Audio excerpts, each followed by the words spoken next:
menjadi catatan sejarah bangsa ini pasti, karena prosesnya memang seperti itu. Apa yang dilakukan oleh MK, kemudian koreksi yang dilakukan oleh MK-MK itu merupakan bagian penting, Mbak, dari catatan sejarah demokrasi di negeri ini. Jelas, Mbak, meskipun secara formal hukum keputusan itu tidak bisa dicabut, tapi legitimasi etiknya, legitimasi moralnya, ini kemudian menjadi sangat tergerus. Karena ini bukan soal etik kalau saya dalam konteks Pak Gibran, tapi lebih dalam konteks kenegarawanan. Ya, bahwa di tengah kontroversi yang muncul dari awal, ternyata peluang itu dimanfaatkan, dan kemudian ya publik pada akhirnya yang akan bisa menilai PDIP melakukan itu ya untuk menghindari kemungkinan Pak Gibran mengatakan kepada publik kelak ketika kampanye, saya dipecat kok dari PDIP. Kan orang dipecat itu kan seperti orang disakiti kan, Mbak. Nah, seringkali kan orang lupa kenapa sampai dipecat, kan ada proses panjang di situ kan. Halo Tribuners, program Tribun News on Fokus kembali lagi menjumpai Anda hari ini bersama dengan saya Nila Irda. Kita membahas terkait putusan MK-MK yang kemarin keluar, ini sudah dinantikan oleh banyak pihak dan akhirnya diputuskan bahwa Ketua MK Anwar Usman diberhentikan dari jabatannya sebagai Ketua Mahkamah Konstitusi. Kira-kira apakah kemudian putusan MK-MK ini akan berdampak pada pencalonan sosok Gibran Rakabuming Raka yang memang konflik ini atau isu ini berkembang setelah lolosnya nama seorang Gibran untuk melenggang menjadi calon wakil presiden berpasangan dengan Prabowo Subianto. Untuk membahas hal tersebut, Tribuners, saya sudah tersambung bersama dengan pakar politik sekaligus Dekan Visipol Universitas Gadjah Mada, ada Pak Wawan Masudi dalam sambungan Zoom. Pak Wawan, terima kasih banyak sudah bergabung. Apa kabar, Bapak? Kabar sehat, Mbak Nila. Baik, terima kasih Pak Wawan untuk meluangkan waktunya berbincang bersama dengan saya. Sebagai pengantar Pak Wawan, kemarin kita sama-sama mengikuti jalannya sidang putusan MK-MK yang menyatakan akhirnya Anwar Usman ini diberhentikan begitu ya dari jabatannya karena terbukti melakukan pelanggaran etik. Seperti apa komentar Pak Wawan? Ada beberapa aspek yang bisa kita lihat dari keputusan MK-MK ya, Mbak. Pertama, dari aspek penegakan etika sendiri. Keputusan MK-MK ini memang memberikan semacam harapan bahwa marwah MK sebagai lembaga untuk menjaga konstitusi ini bisa dipulihkan. Ya, bahwa pada akhirnya dinyatakan ada sejumlah pelanggaran etik yang dilakukan oleh para hakim konstitusi yang dilaporkan, dan dengan adanya keputusan tersebut, maka beberapa bentuk ketidakpercayaan publik, beberapa persoalan yang berhubungan dengan dugaan etika yang itu bisa menggerus kepercayaan kita kepada lembaga yang sangat penting ini bisa diperbaiki. Ini dimensi pertama. Dimensi kedua, persidangan etik yang dilakukan oleh MK-MK ini kan menindaklanjuti laporan dari masyarakat, Mbak. Ya, poin ini menunjukkan betapa bahwa lembaga negara siapapun itu tidak akan pernah lepas dari kontrol publik. Bahwa demokrasi yang kuat di negara manapun, demokrasi yang kuat di belahan bumi manapun sangat ditentukan oleh seberapa kuat kontrol dari publik, seberapa kuat kontrol dari masyarakat sipil. Kita tahu bahwa para pelapor yang mempersoalkan dan yang melaporkan para hakim MK adalah bagian dari kekuatan masyarakat sipil di Indonesia. Artinya, lembaga negara manapun saat ini dan ke depan harus benar-benar belajar apa yang mereka lakukan ini sepenuhnya ada di dalam pengawasan publik, ya, ada di dalam pengawasan masyarakat sipil. Dan jika ada hal yang dianggap menyimpang, maka itu bisa dipersoalkan dan bisa dikoreksi, menunjukkan bahwa demokrasi kita masih terjaga dengan adanya kekuatan dari masyarakat sipil. Itu aspek kedua. Aspek ketiga tentu berhubungan dengan tokoh yang atau siapapun nih yang kemudian mengambil manfaat kemarin, mengambil manfaat dari peluang yang dibuka oleh MK untuk bisa mencalonkan diri sebagai calon wakil presiden. Dalam konteks ini tentu Pak Gibran yang berpasangan dengan Pak Prabowo. Bahwa meskipun keputusan MK tidak menggugurkan substansi keputusan, bahwa artinya calon wakil presiden maupun calon presiden boleh berusia di bawah 40 tahun sejauh pernah menduduki jabatan politik yang juga diperoleh lewat proses pemilihan umum, ini tidak berubah, tetapi prosesnya atau proses munculnya keputusan itu ternyata sudah diputus ada aspek-aspek pelanggaran etika. Bahwa sebuah keputusan mungkin tetap boleh berjalan, namun kita tahu akan selalu menjadi catatan publik bahwa keputusan tersebut muncul dalam konteks di mana ada pelanggaran-pelanggaran etika yang dilakukan oleh pengambil kebijakan tersebut. Sehingga ini secara hukum pencalonannya tidak akan bermasalah, tetapi secara politik tentu ada aspek legitimasi yang kemudian bisa menjadi pertanyaan dari waktu ke waktu. Dari sisi etika politik ada hal yang tidak sepenuhnya kemudian bisa bisa dibangun dari proses pencalonan tersebut. Artinya Pak Wawan jika melihat dari sisi atau poin yang ketiga begitu ya, apakah ini kemudian bisa menjadi bumerang besar bagi proses pencalonan pasangan Prabowo Gibran, termasuk juga ini juga bisa jadi salah satu senjata untuk semakin menggerus sentimen negatif dari publik terkait pasangan ini, Pak Wawan? Sekali lagi kalau dari sisi formal hukum, dari sisi legal tidak akan ada persoalan, Mbak, ya, bahwa legitimasi legal, legitimasi formal itu tetap akan ada. Tetapi kita tahu bahwa proses politik, proses kompetisi elektoral itu tidak semata-mata berbasis pada aspek legitimasi legal formal, tetapi ada legitimasi politik itu lebih luas. Ini ada aspek kepatutan yang publik bisa menilai. Ada aspek bahwa keputusan ini dibuat dalam suasana di mana tidak seluruh etika-etika yang harusnya dipegang oleh para hakim MK itu dilaksanakan, ya.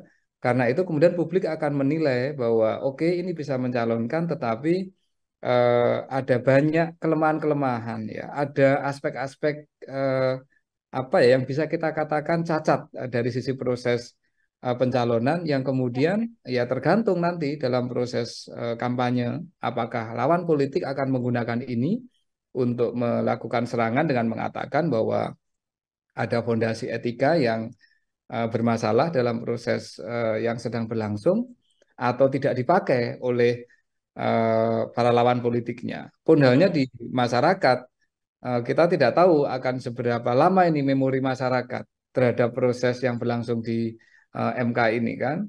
Kalau memori masyarakat kita panjang, tentu akan menjadi catatan yang itu akan bisa mempengaruhi keputusan pemilih, keputusan publik ketika menentukan siapa capres dan cawapresnya. Tetapi kalau memori publik kita ini tidak cukup kuat, ya mungkin tidak akan ada persoalan. Jadi ini sangat ditentukan, Mbak, oleh dinamika proses kampanye yang akan berlangsung dalam ya kira-kira 1,5 sampai 2 bulan ke depan, Mbak. Oke, akan dilihat bagaimana kemudian publik begitu ya, memorinya masih berkepanjangan untuk membawa isu ini sampai ke pencapresan nanti, atau akan hilang seiring berjalannya waktu dan dengan dinamika yang juga ada begitu ya, Pak Wawan. Ini kalau setelah putusan atau hasil yang dilakukan oleh MK kan memang tidak hanya berhenti sampai kemudian mengusut Ketua MK begitu ya, Pak Wawan, karena banyak juga publik yang berharap bahwa kemudian putusan ini bisa mengubah putusan nomor 90 soal batas usia capres dan juga cawapres, meskipun MK sendiri memang sudah mengatakan tidak dalam kapasitas hal tersebut. Menurut pandangan Pak Wawan seperti apa? Apakah kemudian dengan ada lanjutan gugatan yang hari ini juga disindangkan, apakah kemudian bisa mengubah hal tersebut, Pak? Gugatan publik terhadap aspek-aspek undang-undang, aspek hukum kepada MK itu bisa dilakukan kapanpun, Mbak. Ya, bisa dilakukan kapanpun. Ya, bisa sekarang, bisa minggu depan, bahkan bisa setelah pemilu. Pertanyaannya adalah kapan kemudian keputusan itu harus berlaku, Mbak. Kalau ini nanti hari ini kalau tidak salah KPU kan akan melakukan penetapan capres dan cawapres ya Mbak. Iya, betul. Kalau KPU sudah menentukan siapa capres dan cawapres, maka ya sudah, pemilu yang akan kita lakukan tanggal 14 Februari tahun depan ya akan diikuti oleh capres dan cawapres yang saat ini ditetapkan oleh KPU. Kecuali kecuali kemudian ada yang menggugat KPU dan mempersoalkan keputusannya KPU tersebut. Jadi ini tidak berhubungan langsung dengan persidangan perkara yang saat ini, yang hari ini mulai disidangkan di MK kan, Mbak. Mhm. Nah, sebagaimana disampaikan oleh Pak Jimli kemarin, seandainya ini ada gugatan lebih lanjut dan KPU sudah menetapkan siapa capres dan cawapres, apapun hasil dari gugatan, maka itu hanya akan berlaku kira-kira untuk pemilu tahun atau pemilu periode berikutnya ya Mbak. Artinya ini kan pemilu tahun 2029. Ya. Nah, dan apakah ini salah? Tidak, Mbak. Dari sisi proses pemilu, ini saya kira penting untuk segera memberikan kepastian kepada masyarakat. Cuman masalahnya, sekali lagi ini kan soal dukungan politik ya, Mbak. Soal legitimasi politik. Bagaimana masyarakat kemudian bisa memiliki catatan atas proses ini. Itu yang saya kira yang paling penting nantinya untuk menuju ke Februari tanggal 14 2024 nanti, Mbak. Baik, tidak akan banyak mengubah juga ya, Pak Wawan ya, karena pun kalaupun bisa berlaku, batasnya sudah hari ini PKPU yang kemudian disahkan oleh KPU, lalu berlakunya kemungkinan besar adalah di 2029, seperti itu. Pertanyaan yang juga muncul di publik ini, Pak Wawan, adalah terkait bagaimana etika begitu ya, etika dari sosok Mas Gibran sendiri. Kalau kita tahu kan Mas Gibran juga sudah menyatakan statementnya, sudah mengatakan bahwa ya bagaimanapun saya mengikuti apa yang sudah diputuskan oleh MK-MK. Kalau Pak Wawan melihat jawaban dari Mas Gibran ini, seperti apa Pak Wawan? Karena kan Mas Gibran ini sosok yang terus dibahas terkait putusan 90 batas usia capres dan cawapres ini. Begini Mbak ya, bahwa satu proses persidangan etik oleh MK-MK ini pertama tidak berhubungan dengan siapapun di luar hakim MK. Itu Ya. yang penting harus kita tegaskan dulu ya, bahwa ini persidangan untuk menentukan apakah hakim MK cukup mengikuti standar etika yang ada di dalam peraturan MK. Dan keputusannya sudah menunjukkan dari 4 laporan semuanya ada aspek-aspek yang terbukti ada pelanggaran etika. Ya kan Mbak, elemennya kan banyak kemarin yang diputuskan ya, bahwa ini para hakim tidak cukup bisa menjaga kerahasiaan, para hakim tidak cukup bisa saling mengingatkan dan menjaga marwah, ya kan? Ada hakim yang dinyatakan bahwa tidak bisa memproteksi MK dari intervensi politik tertentu, kan seperti itu Mbak, ya Betul. kan? Jadi ini persidangan etik ini adalah persidangan untuk melihat seberapa seberapa kuat para hakim MK memegang standar etik ya, ethical conduct-nya itu seperti apa dipegang, dan ternyata buktinya seperti itu. Ini yang pertama. Yang kedua, kalau Pak Gibran sendiri sebenarnya secara normatif posisinya ya sebagai warga negara yang bisa memanfaatkan keputusan MK ini. Meskipun kita tahu secara politik beliau memang menjadi salah satu pihak yang boleh dikatakan terkait langsung atau memperoleh manfaat langsung dari keputusan ini kan, Mbak? Ya. Ya kan? Nah, apakah ini kemudian ada persoalan etik untuk proses pencalonan? Kalau saya bukan soal etiknya, Mbak, tapi soal testing untuk kenegarawanan. Semestinya kalau memang melihat ada proses yang kontroversial seperti ini, kalau memang tidak mau mencalonkan ya dari awal tidak memanfaatkan kesempatan. Tetapi ini kan kenyataannya kan memanfaatkan kesempatan, Mbak. Artinya ya memang ada peluang yang dibuka dan kemudian itu dipakai. Nah, apakah itu secara formal sekali lagi sah? Itu sah, Mbak. Cuman publik kemudian akan menanyakan, oh ternyata proses kemarin itu ya bagaimanapun juga memberikan jalan yang lebih terbuka kepada Pak Gibran untuk kemudian mencalonkan cawapres. Karena kenyataannya beliau memanfaatkan peluang ini. Kan begitu, Mbak, ya? Tapi apakah ini kemudian ada hubungannya terkait dengan etikanya Pak Gibran dalam konteks ini? Tidak terkait, Mbak. Karena ini bukan soal etik kalau saya dalam konteks Pak Gibran, tapi lebih dalam konteks kenegarawanan.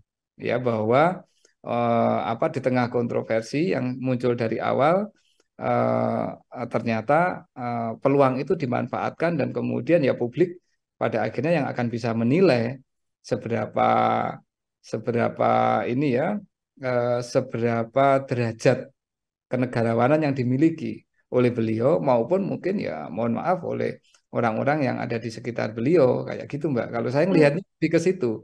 Jadi ini tidak ada etika yang dilanggar, tetapi memang ada pertanyaan soal memanfaatkan situasi aspek kenegarawanan yang itu semua kemudian menjadi pembuktian. Kira-kira kemudian publik bisa menyimpulkan, oh berarti semua proses yang penuh dengan drama, semua proses yang penuh dengan dinamika ini memang memberikan jalan yang sangat lapang kepada beliau untuk menjadi cawapres. Dan kenyataannya kan seperti itu, Mbak. Artinya kalau dari kacamata atau dari pandangan Pak Wawan sendiri, kenegarawan seorang Gibran ini apakah kemudian masih belum bisa dikatakan punya sisi kenegarawan yang elok, yang bagus, atau seperti apa Pak Wawan? Ya kalau saya melihat ketika peluang ini terbuka dan kemudian dimanfaatkan, ya berarti memang ada intensi untuk memanfaatkan peluang itu guna apa ya? Guna masuk ke dalam proses proses elektoral, proses pemilu presiden dan wakil presiden kan, Mbak. Dari awal kan kita tahu ya bahwa uh, dari sisi momentum ya, dari awal kita tahu dari sisi momentum proses gugatan ini kan sangat mepet Mbak dengan semua dinamika proses pencalonan kemarin ya. Dan karena dari sisi momentum seperti itu, maka kita semua kemudian bisa membaca, publik bisa menilai bahwa ini tujuan utamanya adalah untuk mencoba membuka ruang. Dan kebetulan ruang itu kemudian dibuka oleh MK, ya kan? Dan proses membuka ruang oleh MK ternyata penuh dengan kontroversi.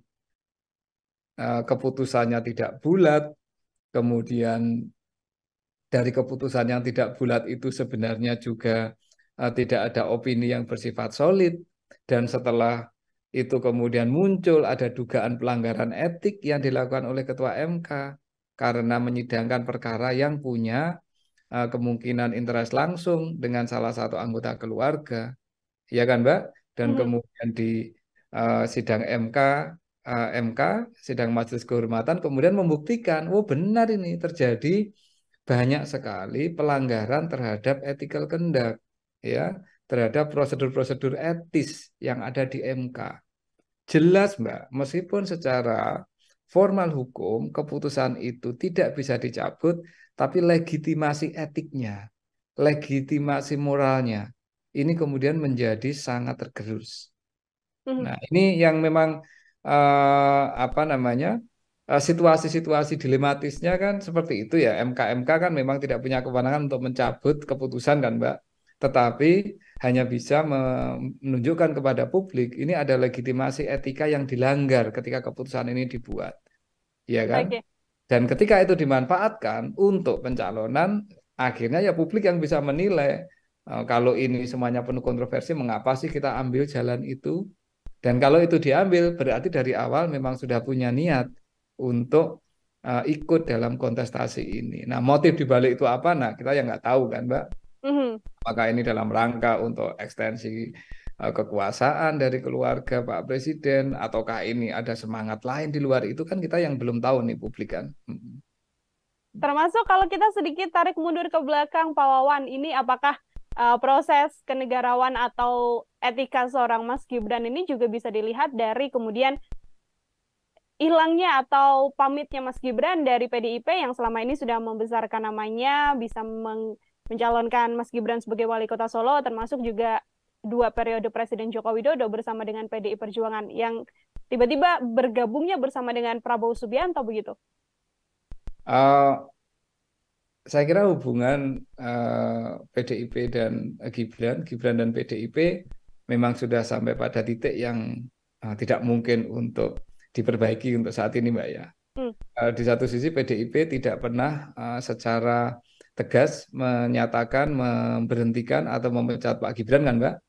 Yang diminta oleh PDIP adalah ya mengembalikan KTA, yang artinya itu adalah mengundurkan diri. Nah, yang dimau Pak Gibran kelihatannya nggak kayak gitu. Ya kalau tidak dipecat berarti saya masih di PDIP kan kira-kira kan seperti itu toh Mbak. Hmm. Nah ini apa namanya situasinya ya memang kemudian menjadi serba menggantung, tetapi saya kira PDIP melakukan itu ya ya untuk menghindari kemungkinan Pak Gibran mengatakan kepada publik kelak ketika kampanye saya dipecat kok dari PDIP. Kan orang dipecat itu kan seperti orang disakiti kan Mbak. Hmm. Seringkali kan orang lupa kenapa sampai dipecat kan ada proses panjang di situ kan. Nah PDIP nggak mau itu terjadi. Nah PDIP maunya adalah ya Pak Gibran bergabung secara volunteer ke PDIP, kemudian mendapatkan tiket dari PDIP untuk meniti karir politik. Kalau memang sudah berbeda haluan, mengambil jalan berbeda, ya mundur baik-baik. Nah itu kan ini ya apa ungkapan-ungkapan yang disampaikan oleh tokoh-tokoh dan elit-elit PDIP kan Mbak, baik yang di Solo Hmm. maupun yang di Jakarta. Jadi ini soal tarik ulur politik lah antara Pak Gibran dengan PDIP ya, yang saya kira PDIP tidak akan pernah tegas menyatakan memecat dan hanya akan membiarkan membuat Pak Gibran mungkin dalam posisi yang tidak enak juga. Tetapi ya udahlah, politik ya akan berlangsung seperti ini dan saya kira uh, situasinya ya akan saling menggantung. Tetapi publik tahu bahwa akhirnya Pak Gibran sudah tidak lagi di PDIP dan PDIP juga sudah tidak menganggap Pak Gibran. Setidaknya seperti itu, Mbak. Baik, sudah tidak bisa diperbaiki lagi ya artinya ya Pak Wawan ya, karena proses panjang yang terjadi ini tarik ulur menulur antara Ya, PDIP dan juga Mas Gibran. ya Pak menurut Wawan, pendapat saya agak susah, Mbak. Meskipun kita tahu bahwa dalam politik apa sih yang nggak mungkin, ya kan? Sejauh kepentingannya kecapean. Tetapi kalau saya lihat dari proses yang berlangsung, ini nampaknya ada proses yang secara sakit hati politik jauh lebih dalam lah.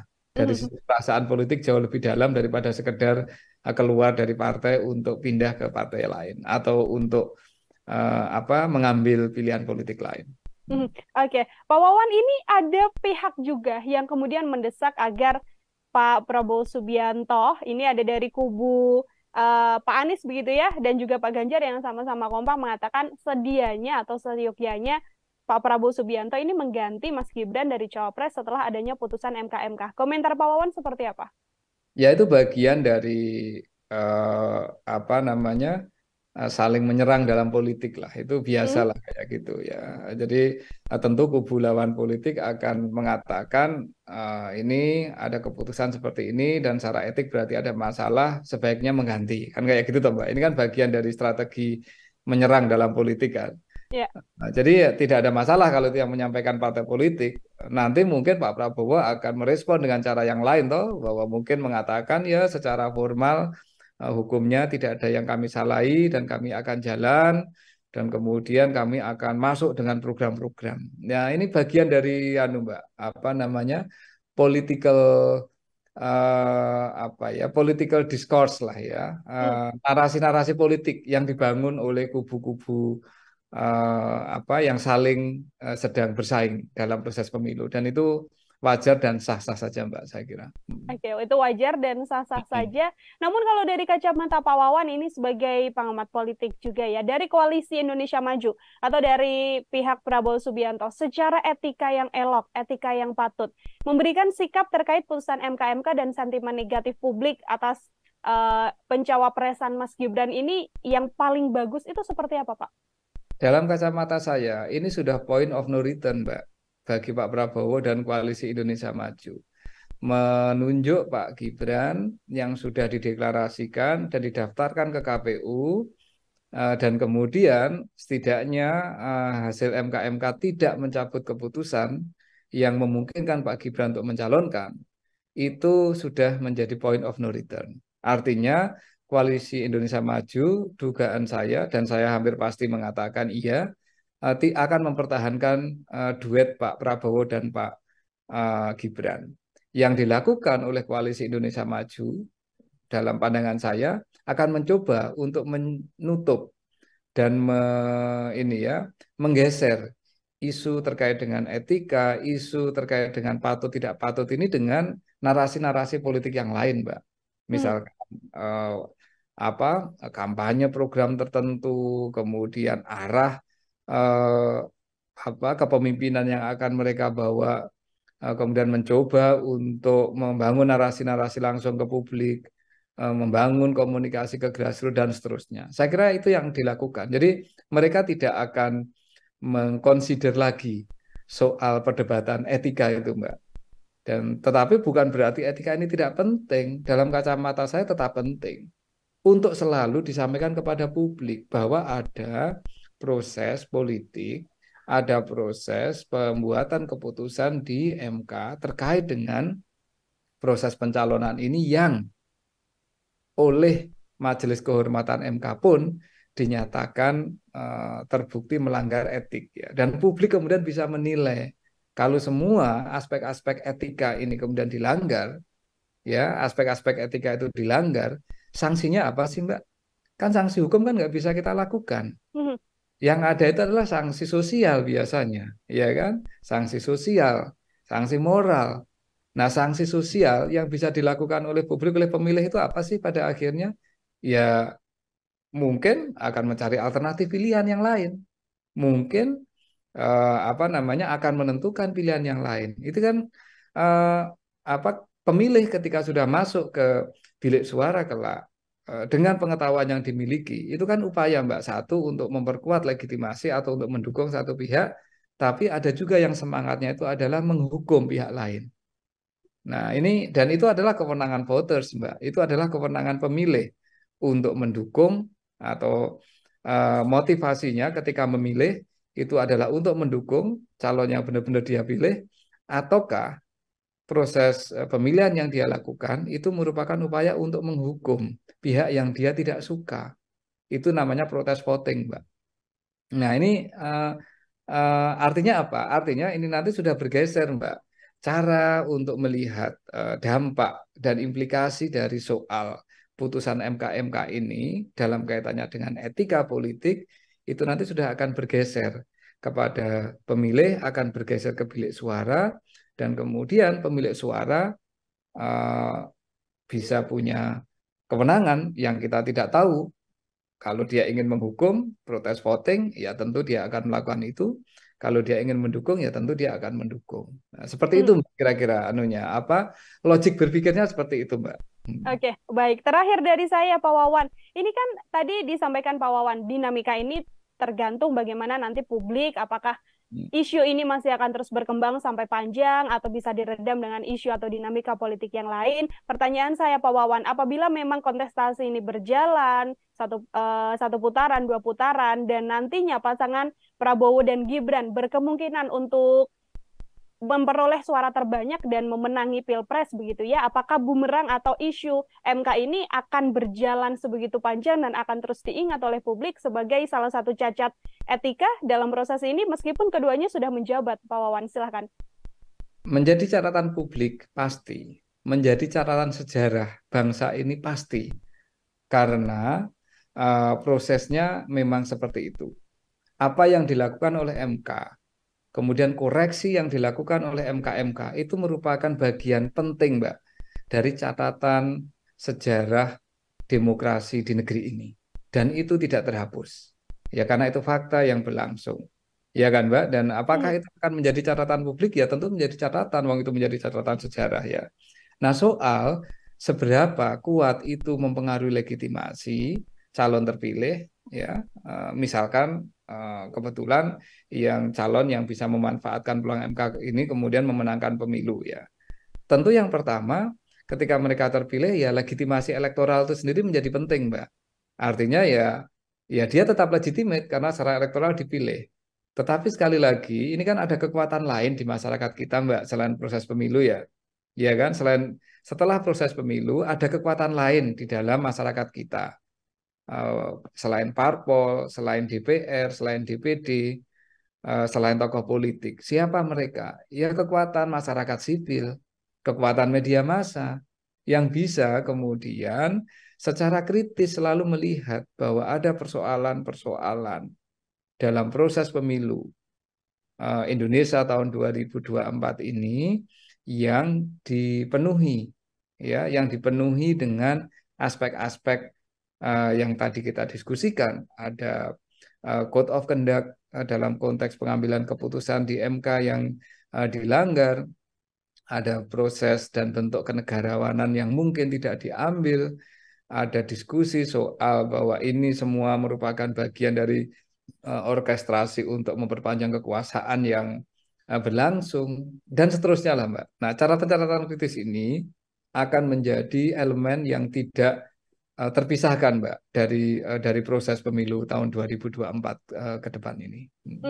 Oke, artinya cap yang akan dilabelkan begitu ya, Pak Wawan, bisa saya sampaikan kepada pasangan Prabowo Gibran berkepanjangan sampai terpilih pun nanti masih akan melekat, karena ini adalah bagian dari catatan sejarah proses panjang yang masih akan diingat oleh publik seperti itu. Pak Wawan, terima kasih banyak atas kesempatannya berbincang bersama dengan saya untuk bahasan hari ini.